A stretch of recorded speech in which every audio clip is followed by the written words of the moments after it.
ตงเหลงตงเหลงตงเหลงตงเหลงตงเหลงตงเหลงตงเหลงตงเหลงตงเหลงลูกติ่งมาเด้อสามเอ้ยเหลือ3 อันก็ใส่เพิ่งอีกเนาะเรียบร้อยเพราะว่าเพื่อลูกหลาน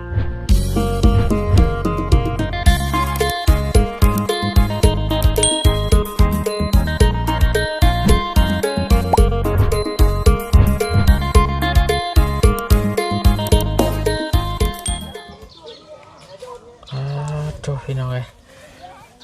ทางสร้างเขาขึ้นเป็นล้มเป็นทีเรียบร้อยแล้วพี่น้องเลยผู้เนาะพร้อมจะขึ้นมุ่งขึ้นยังแล้วบาทนี่พี่น้องเลยพอขึ้นเป็นล้มเห็นมันมีสีสันนะพี่น้องเนาะเห็นมีสีสันขึ้นมากขึ้นเพิ่มเติมเนาะเอาวันนี้พี่น้องเลยเราบุญกับเขามาทั้งบ้านน้องปุ๊ดพี่น้องเลยเนาะกับพอดีมีทางแม่มุ้ยเนาะอยู่ทางประเทศแคนาดาพี่น้องเลยได้ส่งเงินมา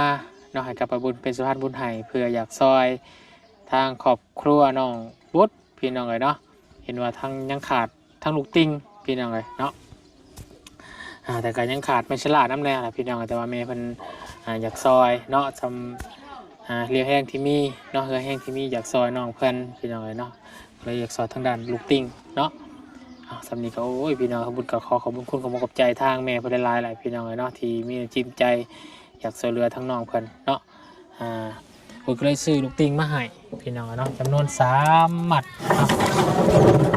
พี่น้องเลยลูกติง3 ใบบุญได้บุญมาพี่ลูกทางน้องบุญพี่น้องเลยบุษบาตากลมเอ้ยมาพอนี่ลูก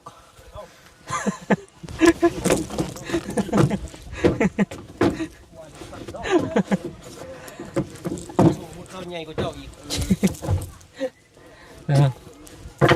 แย่แล้วแบกไอ้ลูกติ่ง3 หมัดบัดเดียวนี่พี่น้องวิญญาณว่าโอ้นักกูเข่าได้ฮะได้แล้วเราเห็นโอ้บ่ได้บากน้องคนได้น้องเอ็มคนทักบ่ได้ผัวมือเนาะให้เราลดหุ่นเนี่ยเราได้จ่อยครับพี่ลูกสบายดีสบายดีว้าวุฒินี่ไหนน้องพี่ลูกครับพี่ให้ไก่พอปีได้แล้วเนี่ยจักปีอะน้อง18ซ้ำลูกแล้วเฮา30เนาะเจ้าเมียไว้ได้ตะกี้แม่นอันนี้15เนี่ยดิซ้ำลูกแล้วนี่พี่น้องกระเทือนแล้วแม่นเลยกับลูกแล้วสิกินข้าวกินน้ำหรือเปล่าแต่ยังเก๊กินเนาะนานต่อก็มาคิดว่าอยู่ไปหาการป่ะบ่น้องไปใส่เบ็ดเจ้าไปใส่เบ็ดน้องไปน้องเจ้าป่ะโดยอยู่ไทยอยู่เซ่นะเนาะ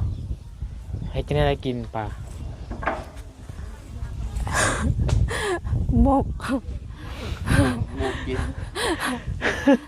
มึกได้เยอะเนาะเยอะเป็นเอกลักษณ์ของเพื่อนพี่น้องเลยเนาะเป็นเอกลักษณ์ของน้องบุ๊ดเนาะพี่น้องเลยเนาะก็คอยเป็นคอยไปน้องเพื่อนกับพี่น้องเลยเนาะโดยวันนี้ทางบุญเด้อซื้อลูกติงเนาะซื้อลูกติงมาให้พี่น้องเลยเนาะกับจำนวน30 อันเนาะลูกติงใหญ่อันนึง30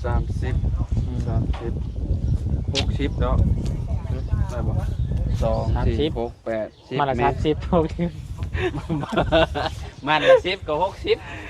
มาละ10 3 หมัดเนาะมาละ10กับ303 หมัดโอ้ยจ้าไปเฮงไปลายแล้วมัน30พี่น้องผม60ก็เขามาตัดด้วยเขามาตัดโอ้ยตัดกี่ยะจะเป็นยังว่าผิดที่สุดเนาะมี30 ลูกเนาะแม่บ้านน้องกดมาละ10 3 มัดจักอัน30อันเดียวโมเมนต์ว่า60บ่แม่บึงดีไหมบึงดีไหมมัดละเช้านะแมนดูเช้าละวะอันนี้มาบุญบึงดีแม่นบ่30 80เป็นน้ำบึงฮะเป็นน้ำบึง1 2 3 4 5 5 30 30 35เลย ก็มาละ10 ราคาชิบหายแล้วล่ะมาละ10จากต้องนับนี่2 4 6 8 10นี่3มากับ30 1 2 3 4 5 30 30 โอ้ยเอาไปทำกันกับอาจารย์ได้จ้ะโอ้ยเดี๋ยวกันบอกดูฮอร์โมนเนาะนี่แหละวุ้นซื้อมาหายได้ โดย พอดีมีทางพี่มายืนพี่ถูกละมายืนมีทางเมมุยเด้ออาจารย์เบิ่งให้นะมีทางเมมุยเพิ่นอยู่ทางต่างประเทศเด้อเพิ่นกะเพิ่นอยู่เพิ่นอยู่ประเทศแคนาดาเนาะก็เลยเห็นน้องเพื่อนน้องยังบ่ครบอุปกรณ์หั่นน่ะเนาะเพิ่นก็เลยส่งเงินมาจำนวนหนึ่งให้วุ้นซื้อลูกติ้งนี่แหละเนาะมาให้น้องบุตรเพิ่นมาให้สร้างเพิ่นติดตั้งนั่นแหละพอแนมไปก็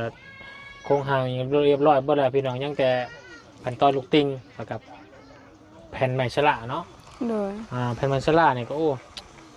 หลายเติบไปได้พี่น้องเลยเนาะเพราะว่าเพื่อนน้องท่าน้องมาเนี่ยก็เท่าไหร่วุ้นก็ลืมด่ะ คอยแล้วเป็นคนซื้อ เนาะเท่าไหร่อาจารย์หูยป่ะ ประมาณเกือบ10 บาทนะจ๊ะ เกือบ10 ล้านเนาะ 100 ปลายเลย100 5บ่นี่แหละ100 5แล้ว6 ไล่ประมาณ10 ล้านใช่พี่น้องเลยเนาะไล่ประมาณ10 ล้านเฉพาะงบแผ่นไม้ฉลาเนาะแต่ว่าตอนนี้ก็เบิดแล้วพี่น้องงบเนาะนี่ก็วุ่นกันเหลือยศ2 ล้านคืองบที่ว่าไว้จ่ายค่าสร้างเพิ่นแหละพี่น้องรวบรวมกันทีมงานเฮาพุ่นละทำอูน้ำปลาแม่เนาะเราก็ซื้อวงกบมาแล้วพี่น้องเลยเนาะก็ยังแต่ เพื่อจำนวน1ไว้ค่าสร้างเพิ่นเนาะเฮาสิดึงเอาค่าสร้างมาซื้ออุปกรณ์บัดสร้างเฮ็ดแล้วติดหนี้สร้างอีกบ่ได้เลยพี่น้องเนาะเสกนั่งครัวกระทองได้เนาะ โดย เห็นบ่เคยได้ยินว่าเสกนั่งครัวกระทองบ่เคยบ่บ่เคยแบบคนแท้นี่เจ้าเคยเห็นว่าเขาถือของถือหยัง ก็เคยอยู่ เคยได้ยินบ่ โดย ของเขาหยังมีบ่ นี่ บ้านไหนแถวบ้านเฮานี่บ่ บ้านอะไรบ้านอันนั้นบ้านกระจอยก็เคย เคยเห็นอยู่บ่ เคย มันเป็นแบบใดลักษณะเราคือคลองอะ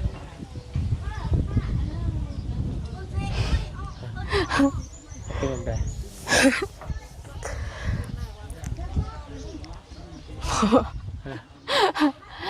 โดนอะไรก็ บ่จื้อติ โดน อ๋อนี่บ่ แม่ คือบ่เฮ็ดจ้ะ ก็ยอกน้องเพิ่นไปได้เลยอยากฝึกเนาะฝึกฝนให้น้องบุตรเพิ่นเว้าว่านะพี่น้องเนาะบ่อยากให้ซื่อๆนะอยากคือความหมายคือทีมงานเฮามาอย่างมากอ่ะบ่แม่นว่าชุบอ้ายอยากอันนี้ดอกก็อยากให้น้องเฮ็ดนะพี่น้องเนาะทีมงานมากย่างมาต้อนรับหรือว่าสบายดีหั่นนะเนาะ โดย ชุบอ้ายก็บ่ได้ต้องการแบบนั้นดอกแต่ว่าน้องเฮ็ดก็เป็นดีเป็นมันเป็นการดีของตัวน้องเองเนาะ โดย คือผู้ใหญ่ประเทศนู้นไก่น้องคนนี้เด็กคนนี้กับกิริยามารยาทดีอย่างมากเลยนะเนาะ โดย ก็อยากฝึกกันน้ำอะไรพี่น้องเนาะคนเฮาก็ต้องหวยอยู่บนเก่าอย่างไรฝึกฝนในตัวเองมันพัฒนาขึ้นกว่าเก่าขนาดนั้นเนาะ โดย คือชุมบายมากกับคือกับซัมวาชุมบายมากเนี่ยกับซัมวาผู้ใหญ่คนมานำเนาะผู้ที่เพิ่นมีพระคุณสังเกตสังสารมาเนี่ยก็เป็นมานำอ้ายเด้ โดย เพิ่นนั่งเบิ่งเจ้าอยู่นี่มานำกัน ไปใช้ก็ไปนำกันนั่นแหละเนาะ โดย อยากให้น้องฝึกไว้เห็นว่าน้องหัวเป็นตัวอย่างเนาะ โดย คือน้องหัวเป็นน้องหัวน้องนี่ทีมงานมาเนี่ยย่างไปต้อนรับรถเนาะหนับสบายดีอ้ายกินข้าวกินน้ำแล้วบ่คือมันนี่นะ ให้น้องลองฝึกเบิ่งเด้อ โดย น้องว่ามันกะเฮ็ดกะดีกับตัวน้องเองเนาะคือชุมอาเห็นนะบาวเห็นก็น้องก็มีความพัฒนาน้องอยากแบบดีต่อใจหั่นนะเนาะ เด้อเจอเด้อ โดย เอามันหนาเฮ็ดเด้อ โดย เราหยอกคนพี่น้องกันแล้วก็ให้เพิ่นเขาหยอกแก้มมะลิหั่นแหละเนาะอยากบอกอยากสอนน้องบุตรน้องเถื่อน้องก็ยังบ่ได้ออกสังคมเนาะก็บ่ได้เรียนรู้บ่ได้เฮ็ดหยังหั่นแหละเนาะเขามีแต่ฝากทางน้องบุตรเด้อขอบคุณขอบใจเนาะทางแม่มุ้ย โดย เพิ่นอยู่ทางประเทศแคนาดาเด้อ โดย ฝากขอบใจเพิ่นให้เพิ่นนั่งเบิ่งเจ้าอยู่เด้อ ขอบใจแม่มุยเด้อทั้งประเทศขอให้อยู่ดีมีแห้งไปใส่มาใส่ก็ตลอดปลอดภัยความเจ็บใหญ่ใดความใครใหญ่มีพัฒนาสิ่งใดขอให้ได้สิ่งนั้น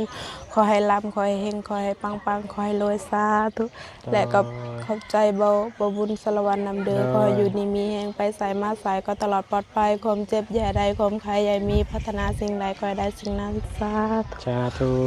เป็นยังไงเนาะนี่แหละนะครับให้ลองสร้างเพิ่นจัดการบริหารเบิ่งลูกติ่งเนาะมันสิได้สำไรเนาะก็ให้มันเราเพื่อนเจ้ามีเล็กน้อยนะเนาะ หนู ก็สิเฮ็ดห่างกว่าเพื่อนน้องเจียงนิดนึงเป็นยังไงเนาะ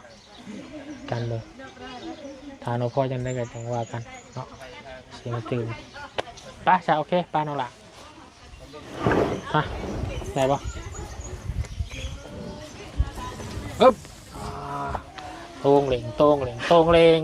โตงเหล่งโตงเหล่งโตงเหล่งโตงเหล่งโตงเหล่งโตงเหล่งลูกติ่งมาเด้อสร้างเอ้ยมาแล้วมาแล้ว มาเลยเด้อฮับเอาเด้อมาเลย มาเลยเด้อเปิดประตูเอาแน่สิได้บาทนี่เฮ้ยไปเลยตั้งนี้เลยอึ๊บ30 อัน3 หมัดละ10เนาะให้สร้างจัดการบริหารเมืองเด้อพอเดือจังได้จังนี่คันได้นี่มัดหนึ่งบ่ฮอนมัดติเอากูชู1 2 7 7 อันเนาะเหลือ3 อันก็ใส่เพิ่งอีกเนาะเรียบร้อย เพราะว่าเพื่อลูกหลาน โดย ลูกหลานแล้วก็ใหญ่เบิดได้เด้ เพื่อนน้องบุตรนี่เด้เนาะเพื่อนน้องบุตรไอ้ ไปผัว ไปอยู่เฮือนบัวพุ เนาะ เพื่อนว่าน้องบุตรสิไปเพื่อนผัวป่ะ แม่ อ๋อ พาพัวมาอยู่ดีแล้วสบายเรื่องงามเลย เอาผัวมาอยู่เพื่อนเหรอลูก เอาผัวมาเฮือนก็ได้บ่ เรียนเข้าไปยังเมืองนะ ไม่อยาก ยันผัวผมมา แม่น เราก็ต้องร่วมกันแหละเจ้าได้อยากไปเพื่อนผัวบ่จ้ะจะไป คือบ่คันเขาสิมาอยู่เฮือนค่อยก็ดีแต่ยันเขาบ่อยากไปอยู่ ก็ต้องร่วมกันตอนเขายังเป็นผัวเมียกันนั่นแหละมักหักกันก็ต้องอยู่กันเฮาเนาะ แต่ว่าตอนนี้ญาติเขาบ่เอาเนาะ แม่น แม่น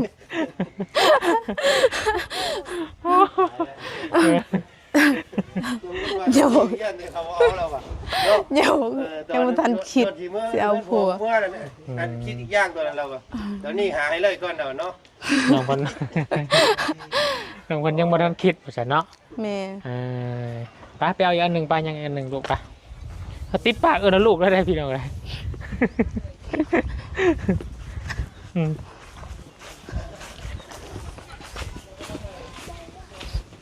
เป็นลูกสาวเดียวโอ้ลูกสองสาวเนาะพอมันมีหน่อยคนหนึ่งเอาเลยตัวนี้ไปใส่อันใดทางขึ้นปึ๊บ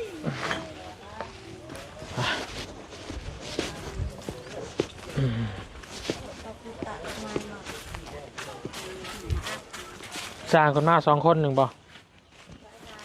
เขายังอันนั้นไปมีเวียก เพิ่นยังมีอยากไปอยู่บ่ ลูก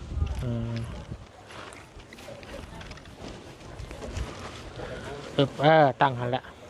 มาติดใส่เรียบร้อยเลยโอ้พอขึ้นแล้วก็เนาะมีสีสันเลยเนาะอาจารย์เนาะสีเดียวกันคือหนองหัว โอ้นี่กันเอายายได้แหละเอายาย โดยคำว่า ง่า ง่าย ย ไม่ ได้ ได้ก็จำเป็นแล้ว มันง่ายยากเลยแต่ยากแล้วไอ้เนาะความจริงนะมันต้องออกมาฮอดตัวนี้ที่เนาะเฉพาะเสาโซ่วะแต่ว่ามันได้ตอกแน่นแล้วก็ยาและยันมันยากนะนี่ความจริงอยู่เชิงเสานี้เนาะ เสาค้ำเนาะเสาโซ่ แต่ว่าเราเอา ต้นนี้ใส่ลูกติ้งเนาะ แม่นอันนี้ก็เขาสมมติว่าเขาใส่ลูกติ่งเนี่ยมันก็สิจ่อกันนี่ติ่งตัวนี้มันก็สิจ่อกับเสาโซ่เนาะแต่ก็คำว่ามันยากก็ได้อยู่ไอ้เนาะโดยเราใหญ่อะไรบ่คนเดี๋ยวฟังเลิกดิ เนี่ยเราว่า เออ ยากครับตัวนั้นพุทธ ย่างน้ำตัวเพิ่ง งามกระทุนนั่นเนาะ กว่าเราไปตอกตะปู อ๋อ ล็อกแน่นๆคักเลยนะ แยกกันมันแยกกันได้นะหันกันได้ อ่า เป็นอีกแบบนึงเนาะ อีกแบบหนึ่งมุมหนึ่ง กลาง อ่า อย่ามามันคือกันโพดอันนี้มันแต่ผมงามมันงามคนละแบบเด้ เสาโซ่ แล้วก็ปิ้งหนูบ่อนพร้อมด้วยของปิ้งหนู หนึ่งไหวเนาะเฮ้ยพอจะกินน้ำลอยปะเราไปกินปะ โดย เราเท่าเนาะ โดย ต้องอยู่พี่เนาะจันนะช้างเอ้ยเอาเอ็ม150ซื้อมาหาขวดเด้อไม่ใช้บ้านโอ้ต้องลงไปยาขอบใจวันนี้คือจะขึ้นแล้วมันเนี่ยเนาะขึ้นโมงแล้วมันเนี่ย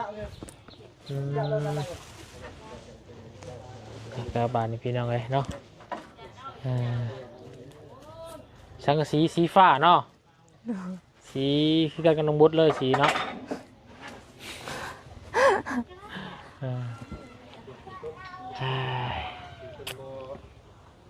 ตั้งแต่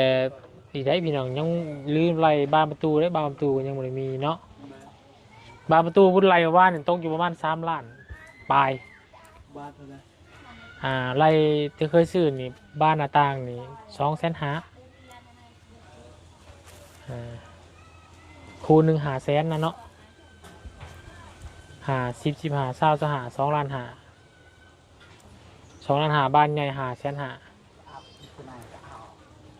ประมาณ3 ล้านเกือบ4 ล้าน ก็คือขาดเป็นแป้นได้เนาะ มีพาชละ เป็นพาสลานี้กับใบประตูเนี่ย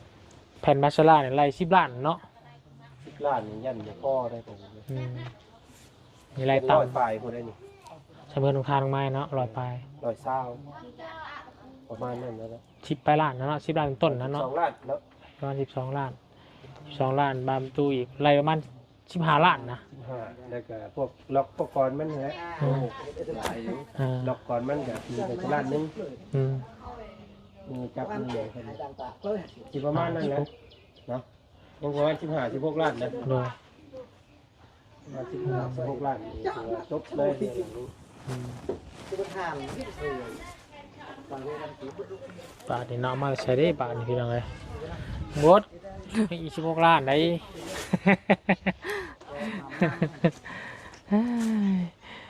น้องบดนี่เคยไปเฮ็ดเวียกอยู่เวียงเลยเนาะ เคย เฮ็ดเวียกหยังก่อนเนาะ เป็นแม่บ้าน เป็นแม่บ้าน โดย เป็นแม่บ้านซักผ้าซักแพร่เพิ่นนี่บ่ โดย ล้างถ้วยล้างบวงครบทุกอย่างแล้วเนาะงานบ้านเนาะ โดย เลี้ยงเด็กเลี้ยงหยังก็เลี้ยงบ่ เลี้ยง นี่ก็อันเต็มหมดนี่ก็หนา เดือนเท่าไหร่เลี้ยงเด็ก เดือนประมาณเดือน2 ล้าน2 ล้านปลายวันนั้น อยากไปอีกบ่คิดว่าจะไปอีกบ่ สิไปอีก กะว่ามื้อใดเดือนใด กับฮู้